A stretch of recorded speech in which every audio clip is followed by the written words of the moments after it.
बहुत स्वागत है पंडित जी आपका। क्या आपके भाग्य में सरकारी नौकरी है? कौन सा ग्रह बनाएगा सरकारी नौकरी का योग? जानिए सरकारी नौकरी से जुड़े हर सवाल का जवाब। कंपटीशन के इस दौर में आज सरकारी नौकरी पाना सपने जैसा होता जा रहा है। हर युवा सरकारी नौकरी पाने के लिए सालों साल तैयारी करता है, लेकिन सफलता कुछ चुनिंदा लोगों को ही मिलती है। मेहनत करने के बावजूद भी कुंडली में कुछ ग्रह ऐसे होते हैं जो आपकी सरकारी नौकरी के रास्ते में रोड़ा बनते हैं। इसलिए आज कालचक्र में पंडित सुरेश पांडे जी आपको उन ग्रहों के बारे में बताएंगे जो कमजोर होकर आपकी कड़ी मेहनत पर पानी फेरते हैं और ये सरकारी नौकरी के रास्ते में अड़चने डालते हैं। साथ ही पंडित जी वो महा उपाय भी बताएंगे जो आपको सरकारी नौकरी पाने में मदद करेंगे। तो बने रहिए कालचक्र के साथ। इसके अलावा अगर आपका भी कोई सवाल है तो आप हमें फोन कर सकते हैं। हमारा नंबर है 0120-665-2415। अपनी चर्चा को शुरू करें उससे पहले जानते हैं आज का शुभ मुहूर्त।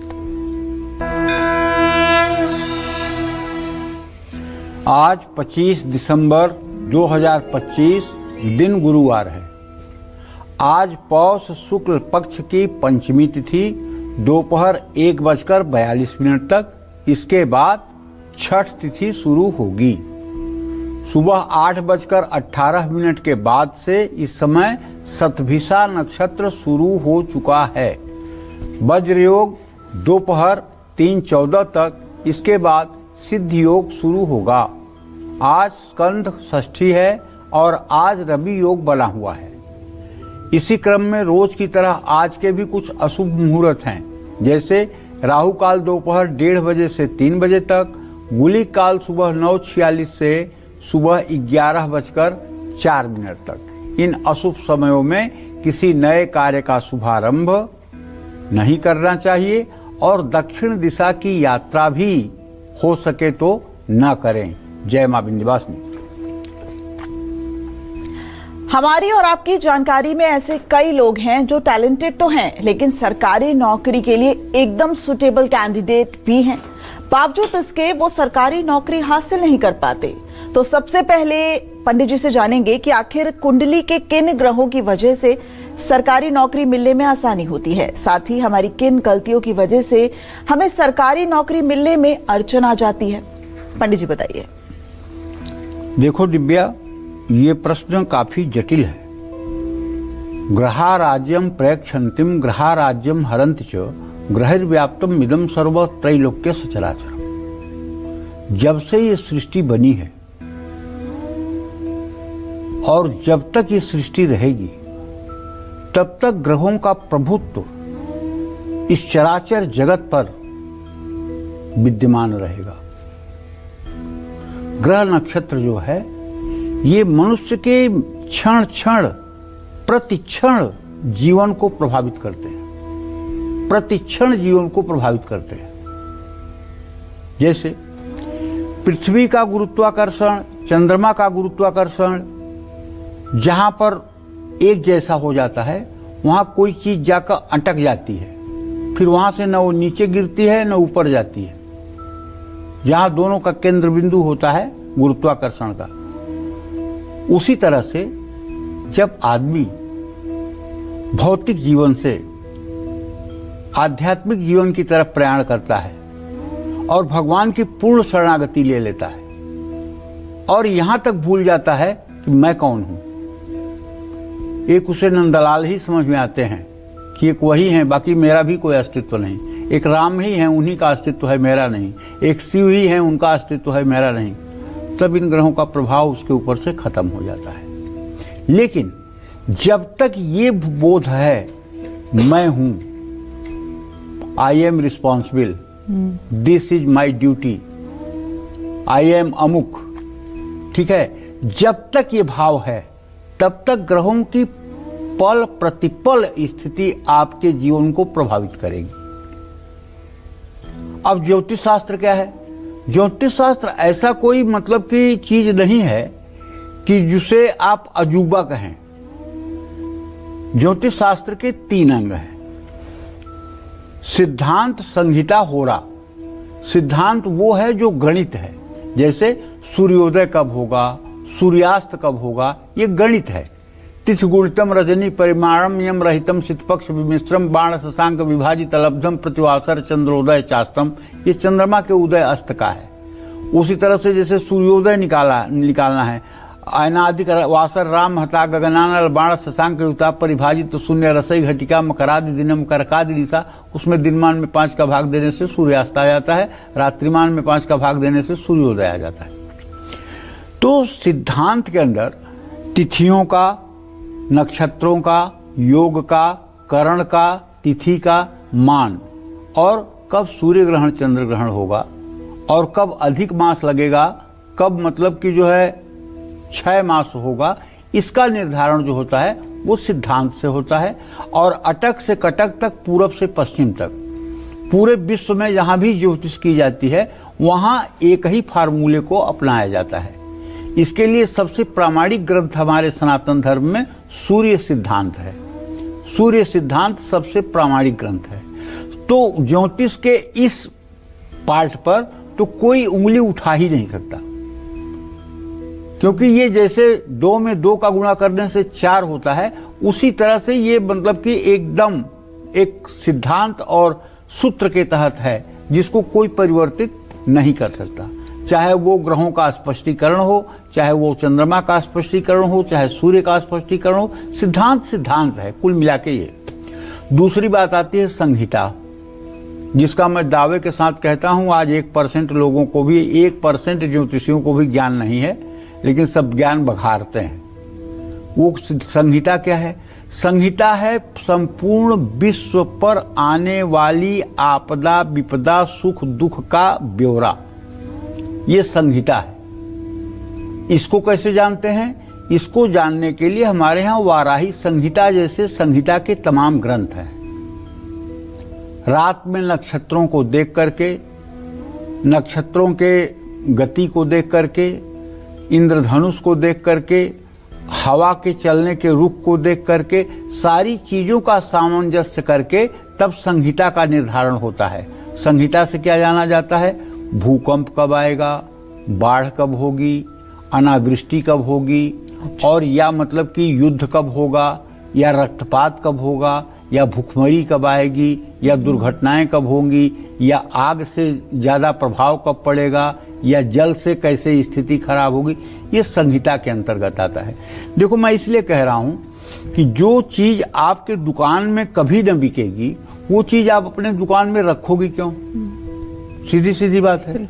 तो जो लोग ज्योतिषी बनकर के भविष्यवाणी कर रहे हैं कि प्रधानमंत्री बदल जाएंगे तो ये रह जाएंगे, तो वो हो जाएंगे, तो अमेरिका हो जाएगा, तो पाकिस्तान हो जाएगा, तो चीन हो जाएगा, ये लोग केवल सस्ती लोकप्रियता पाने का एक प्रयास कर रहे हैं। डरा ज्यादा रहे हैं। डरा ज्यादा रहे हैं कि नहीं रहे हैं, लेकिन एक सस्ती लोकप्रियता पाने का प्रयास कर रहे हैं। पूछो क्यों? अगर हमसे कोई ये पूछने नहीं आता कि महाराज जी सन 2026 में भारत का क्या होगा, अमेरिका का क्या होगा, तो मैं बताऊंगा कैसे? और जब मैं बताऊंगा नहीं, कोई मुझसे पूछेगा नहीं, तो उसको मैं पढ़ूंगा क्यों? यहाँ तो सब काम पैसे पे हो रहा है जी। अरे लोग आते हैं पूछने के लिए कि मेरी बेटी की शादी कब होगी, मेरे बेटे की नौकरी कब लगेगी, मेरा घर कब बनेगा, मेरा कर्ज कब उतरेगा, मुझे बीमारी से कब मुक्ति मिलेगी, मेरा बच्चा नहीं बोलता है कब बोलेगा, ये सब पूछने आते हैं ना। तो तुम संहिता तो पढ़ते नहीं हो, तो संहिता पे फिर कैसे बहस करते हो? हाँ, 2026 सूर्य का साल है, इस साल तो ऐसे सत्ता परिवर्तन हो जाएगा, तो ये रहेंगे तो वो रहेंगे। क्या क्या बकवास करते हो? भगवान से भी नहीं डरते हो?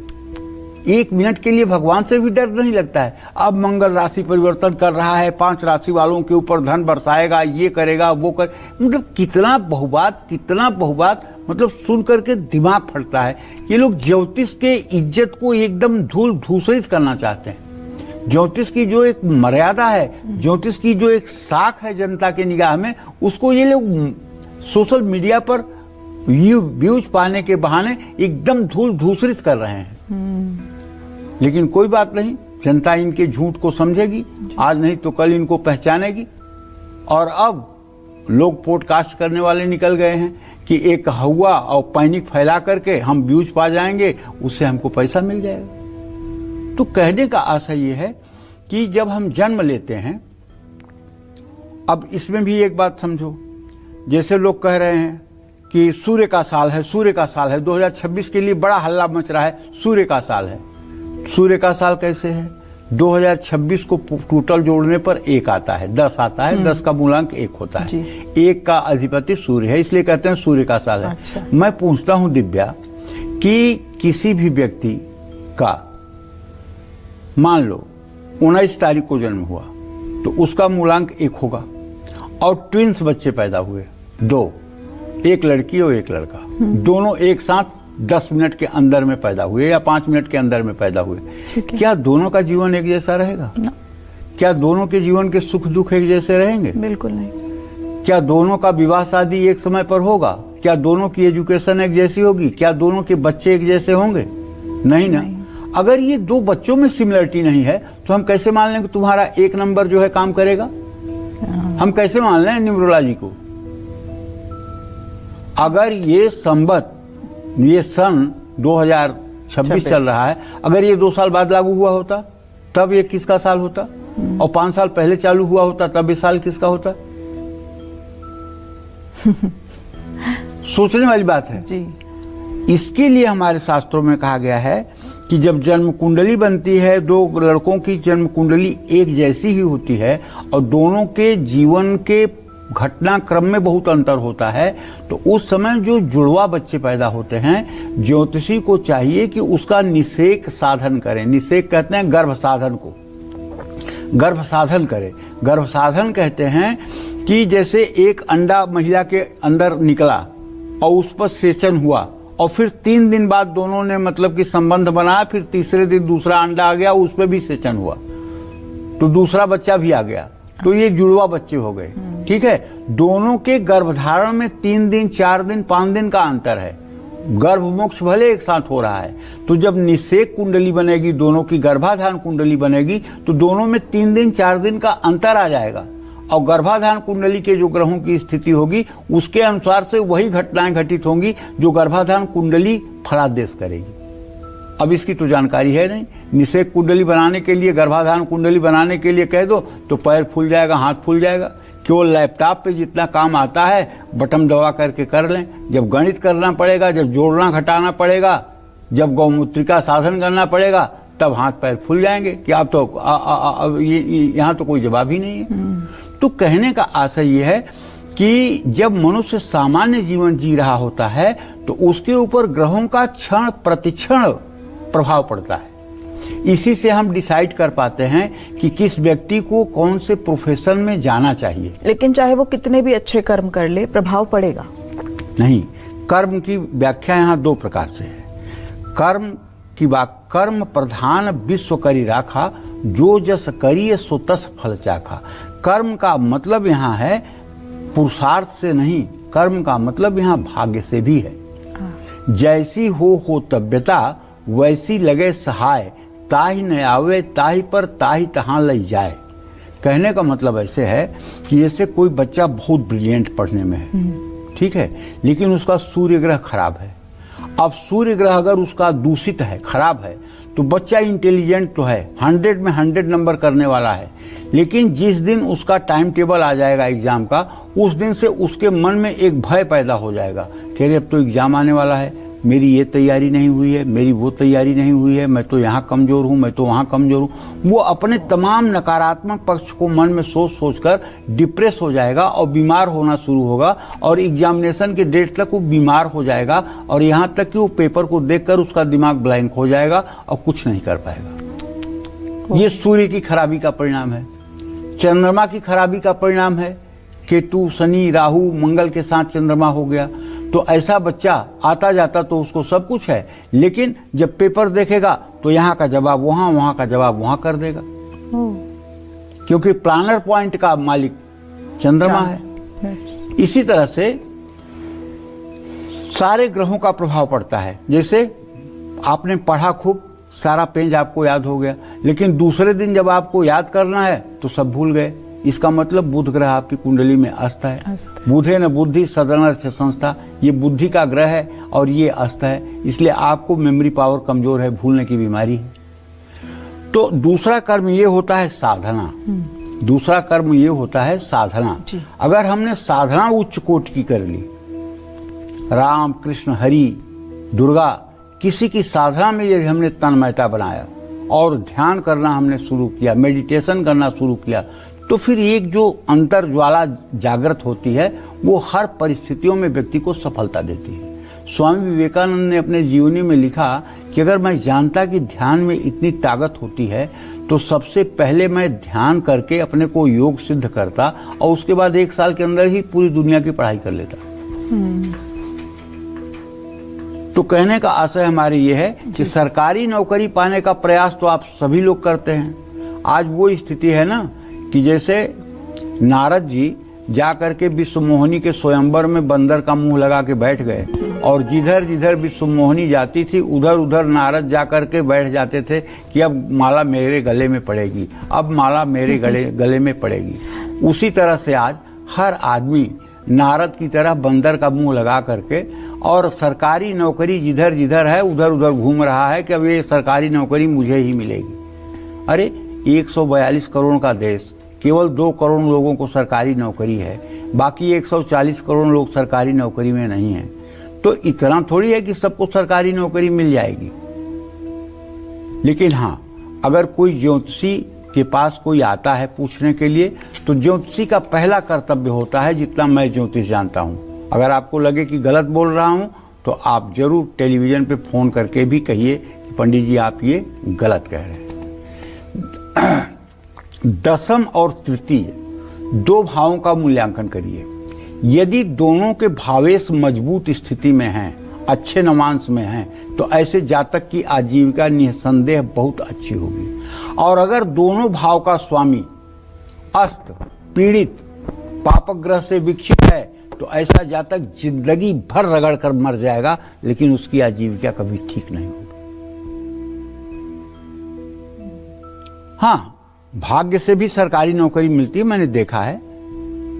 मैं कम से कम 2-4 यूपीएससी क्वालिफाई करने वाले लोग मेरे सानिध्य में रहे हैं और उन्हें सफलता मिली है।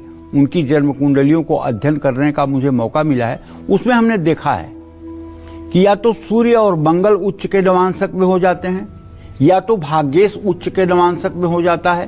तो ऐसा व्यक्ति यूपीएससी क्वालिफाई कर लेता है और क्वालिफाई ही नहीं करता है, मेरिट में आ जाता है, अंडर 100 की मेरिट में आ जाता है।